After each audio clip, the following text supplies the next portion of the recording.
तर नमस्कार मित्रांनो, आज आपल्या सोबत आहेत अनिता पाटील मॅडम. आणि अनिता पाटील मॅडम हे आमच्या लेवल 1, 2, 3 मास्टर आणि ग्रँड मास्टर याच्या स्टुडंट आहेत.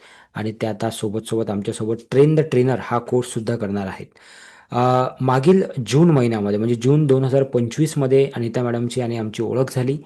आणि त्यानंतर त्यांनी आमच्यासोबत एक एक कोर्स पुढे पुढे पुढे पुढे पुढे ते करत गेले.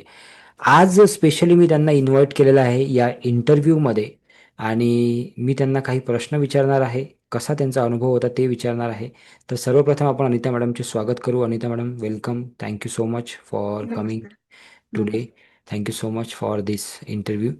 तर माझा पहिला प्रश्न तुम्हाला आहे की तुमचा ओव्हरऑल एक्सपिरियन्स कसा होता सागर्स लाईफ गुरुकुलबद्दल, आणि किती वेळ झाला मोठामोठी तुम्हाला आमच्यासोबत जुळून?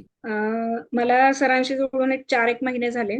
ओके. 4 महिन्यापूर्वीची अनिता आणि आत्ता ह्याच्यात खूप ड्रास्टिक फरक आहे.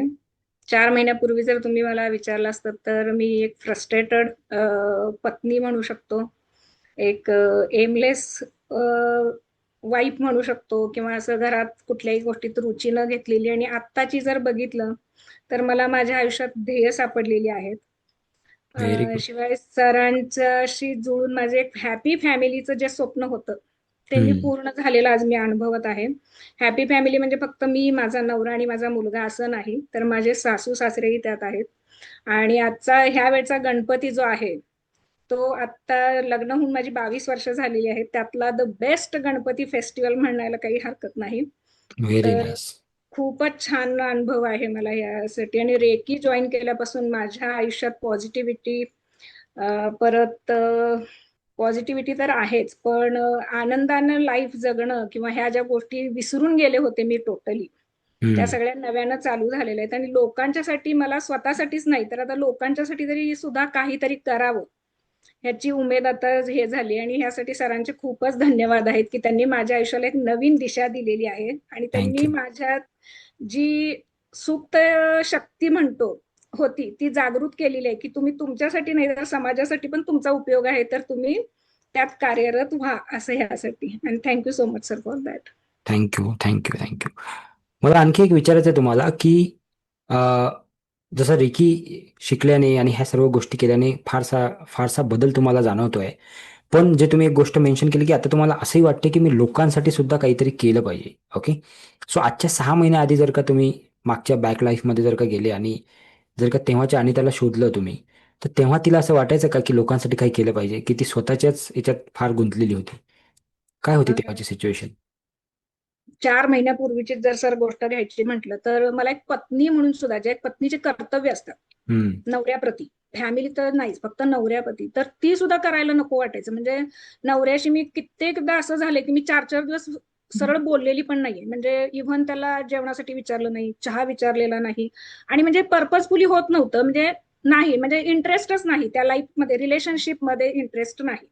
फक्त हम्म. आमचा मुलगा आहे म्हणून आम्ही एकाच छताखाली आहे, अशी परिस्थिती होती तेव्हा. आणि आत्ताची जर तुम्ही विचारलात तर म्हणजे नवऱ्याच्या सगळ्या गोष्टी, म्हणजे इव्हन त्याचा रुमाल कुठं आहे, त्याचे सॉक्स कुठं आहे, इथून सगळ्या गोष्टींची मी केअर छानपणे घेऊ शकते. आणि मी माझं फॅमिली लाईफ, नवरा बायकोचं फॅमिली लाईफ अगदी आनंदाने जगत आहे. आणि माझा नवराही त्या बाबतीत आता अतिशय खुश झालेला आहे या गोष्टीचं हे करीत. Very nice. Very nice. रेकीमध्ये आपण 7 चक्रांबद्दल बोलतो. तुम्हाला तर चांगल्या प्रकारे ते माहिती आहे कारण की तुम्ही ग्रँड मास्टर आता येस. होत आहात. तर त्या 7 चक्रांमध्ये एक चक्र असते हार्ट चक्र. ओके. जेव्हा ते हार्ट चक्र ओपन होते तेव्हा माणसाच्या आयुष्यामध्ये प्रेम जे आहे ते पुन्हा परत येते. हो. आणि जनरली आपण सांगतो नेहमी बॅचमध्ये की हार्ट हम्म. चक्र ज्याचा इम्बॅलन्स आहे, त्याचं स्वतःवरच प्रेम नाही आहे, तर त्यामुळे तो दुसऱ्यांवरही प्रेम करू शकत नाही. तर ह्या 7 चक्रांमध्ये तुम्ही जे काही शिकले, जे काही प्रॅक्टिसेस तुम्ही केल्या, सर्वप्रथम मी सर्वांना सांगू इच्छितो की अनिता मॅडम फार रेग्युलरली त्यांच्या प्रॅक्टिसेस करतात. कारण बरेच लोकांना असं वाटतं की रेकीनी फरक आला, कुणाला फरक पडत नाही. तर यांना फरक पडण्याचं एक महत्त्वाचं कारण म्हणजे ते रेग्युलरली प्रॅक्टिस करतात. सो मला तुम्हाला हे विचारायचं आहे की ते 7 चक्रामधलं जे 7 चक्र आहेत त्याच्याबद्दल तुमचा अनुभव कसा आहे? आणि तुम्हाला काय वाटतं की कुठले कुठले चक्र तुम्हाला असं फील होत आहे की यार हे ऍक्टिव्ह झाले आता, किंवा ह्या चक्रामध्ये मला बदल वाटत आहे, किंवा हार्ट चक्र माझं ऍक्टिव्ह झालं, प्रेम वाढलं माझ्या जीवनामध्ये, किंवा माझं थ्रोट चक्र ऍक्टिव्ह झालं, मी स्पष्ट बोलायला लागली, माझे मत मांडायला लागली, मूलाधार चक्र ऍक्टिव्ह झालं, माझा कॉन्फिडन्स वाढला, असं काही काय जाणवते तुम्हाला? जेव्हा सर तुमची फर्स्ट लेवलची 3 दिवसाचा कोर्स केला आणि त्याच्यात तुम्ही जे आई वडिलांच्या विषयी घेतलं हम्म, हम्म, होतं सेशन म्हणजे मेडिटेशन. त्याच्यात मला एक गोष्ट पहिले मला असं वाटायचं की म्हणजे मी म्हणते ना की चेतना नाहीत आयुष्यात, कोणाविषयी ना प्रेम आहे ना कोणाविषयी राग आहे, किंवा स्वतःला असं म्हणजे व्यक्त व्हायचं असतं लोकांना, की सांगायचं असतं किंवा एखादं ओपिनियन द्यायचं किंवा हे करायचं, तर त्यात कधी स्पष्टताच नव्हती. म्हणजे मला काही वाटायचंच नाही त्या गोष्टीत. पण ते 3 दिवसाचं जे चक्र झालं आणि त्यावेळी जे डोळ्यातनं अश्रू आले, हम्म, त्याच्यानंतर मला जाणवायला लागलं की नाही अरे आपल्यात काहीतरी आत आहे दडलंय, आणि ते लोकांप्रती प्रेम भावना आहे, त्यात हे आहे, आपल्याला काहीतरी इमोशन्स आहेत, आणि त्या कुठेतरी आता त्या मेल्यात, पण त्या हम्म, सरांच्या ह्याच्यामुळे त्या जाग्या झाल्यात आता थोडं.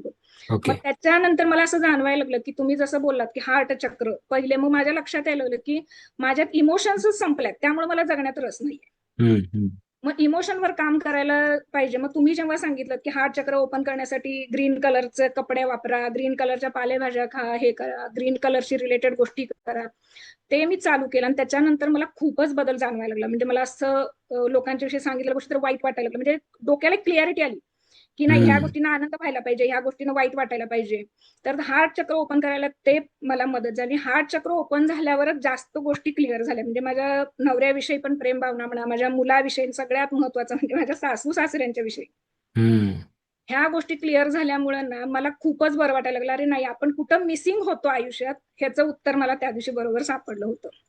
Very nice, very nice. So आता इथून पुढं जे लोक ह्या व्हिडिओला बघतील तुमच्या, किंवा ह्या तुमच्या शेअरिंगला बघतील, किंवा कुठंतरी आपला क्लास अटेंड करायची इच्छा त्यांच्या मनात येईल, त्यांना काय मेसेज द्याल तुम्ही? तुमच्याकडून काय मेसेज असेल त्यांच्यासाठी? आयुष्यात माझ्या म्हणजे एक तरी मला असं वाटतं की ऍटलिस्ट 3 दिवसाचा कोर्स करून बघायलाच पाहिजे. ओके. जे पहिल्या 3 दिवसातलं मेडिटेशन जे होत आहे, त्यात तुम्ही फुल 100% न जर सरेंडर होऊन ते तुम्ही केलं, तर तुम्हाला स्वतःलाही जाणवेल की अरे आपल्या अंदर आत कुठंतरी या बऱ्याच गोष्टी सगळ्या मिसिंग आहेत, आणि त्या हम्म, तुमच्या रेग्युलर जीवनात त्याचा किती उपयोग होतोय तुम्हाला लक्षात येईल. की 3 दिवस केल्यावर जो फरक जाणवाल ना, त्याच्यानंतर तुम्ही automatically second and third level तर कम्प्लीट करालच, याची मला गॅरंटी आहे. कारण हम्म. कुणी मला जर 4 महिन्यापूर्वी बघितलं असतं आणि त्याच्यानंतरची मी आता जर बघितलं असेल ना, तर ते स्वतःच म्हणतील की अरे मला पण 3 दिवसाचा कोर्स करून बघायला खरंच हरकत नाही असं. Very nice. एक शेवटचा प्रश्न तुम्हाला मी आज विचारणार आहे, आणि तो म्हणजे की तुम्ही शिकल्यानंतर तुम्ही किती लोकांना आतापर्यंत मदत केली आहे, आणि ते मदत केल्यावर तुमचं फिलिंग काय आहे? पहिली माझी केस मी सरांनी जेव्हा सांगितलं की तुम्ही तुमची प्रॅक्टिस करायला चालू करा, मी हेल्पला आहेच आणि मी असा हम्म, गुरु खरंच बघितलेला नाहीये की जो तुम्हाला बोट धरून प्रत्येक गोष्ट की नाही असं कर म्हणणारा. तर मी पहिली केस जेव्हा घेतली ती हजबंड अँड वाईफ होतं, ते इट्स ऑन रिलेशनशिप. हम्म, कारण मी माझ्या आयुष्यात जे मिस केलं आणि माझ्या आयुष्यातली 20 वर्षाचा जवळजवळ कालावधी जो आहे तो म्हणजे वाटोळा केला म्हणायला पण काही हरकत नाही. तर ते रिलेशनशिप होतं, आणि पहिली केस आल्यावर मला असं वाटलं की अरे बहुतेक देवाची हीच इच्छा आहे की तुला अजून बाहेर पडायला, ह्यातनं ही केस पहिले सॉल्व्ह झाली तर तुला असं लक्षात येईल की हे होईल. तर पहिल्यांदा जेव्हा ते रिलेशनशिपवर काम केलं तेव्हा माझ्या असं लक्षात आलं की त्यांच्या लाईफमध्येही सेम प्रॉब्लेम आहेत, आणि त्यातनं बाहेर पडायला रेकी मदत करते. ते खूपच माझ्यासाठी म्हणजे अमेझिंग एक्सपिरियन्स होता की पहिल्या 2 सेशनमध्येच त्यांना जसं सरांनी गाईड केलं तशा गोष्टी मी करत गेले, आणि पहिल्याच केसमध्ये अगदी म्हणजे हॅपी रिस्पॉन्स आलेला आहे मला. तर मला अक्षरशः असं वाटतं की रेकी आणि रिलेशनशिप याच्यावर मला आता काम करायला काही हरकत नाही असं. Very nice, very nice. Thank you so much. खूप सुंदर तुम्ही एक्सपिरियन्स शेअर केला तुमचा, आणि ह्या व्हिडिओच्या माध्यमातून, ह्या शेअरिंगच्या माध्यमातून हजारो लाखो लोकांना मदत होईल अशी मी आशा करतो. आणि थँक्यू सो मच, तुम्ही तुमच्या जीवनातला व्हॅल्युएबल वेळ याच्यासाठी काढला त्याबद्दल. आणि तुम्ही निर्भीडपणे सगळ्या गोष्टी इकडे शेअर केल्या, की ज्या हजारो लोकांना कुठं ना कुठं, कोणत्या ना कोणत्या प्रकारे हेल्प करणार आहेत. So thank you so much Anita madam, thank you so much, धन्यवाद. थँक्यू. मित्रांनो, तुम्हाला अनिता मॅडमचा एक्सपिरियन्स कसा वाटला हे नक्कीच चॅट बॉक्समध्ये सांगा, कमेंटमध्ये आम्हाला सांगा. आणि अशीच काही ट्रान्सफॉर्मेटिव्ह व्हिडिओज, की ज्यांच्या जीवनामध्ये ॲक्च्युली बदल झाला आणि आता ते इतरांसाठी सुद्धा काम करायला तयार आहेत, अशा लोकांच्या काही कहाण्या, काही छोटे मोठे इंटरव्ह्यू आम्ही तुमच्यासाठी या चॅनलवर घेऊन येणार आहोत. म्हणून या चॅनलला तुम्ही सबस्क्राईब करून ठेवा. आणि तुम्हाला जर का आमचा 3 दिवसाचा रेकी लेवल 1चा कोर्स जॉईन करायचा असेल, तर एक नंबर तुम्हाला आता दिसतोय व्हिडिओवर, त्या स्क्रीनवर, त्या नंबरला तुम्ही आत्ताच व्हॉट्सअप करा किंवा कॉल करा. पुढच्या कोर्सची माहिती तुम्हाला देण्यात येईल. थँक्यू सो मच, धन्यवाद, खूप खूप आभार, थँक्यू.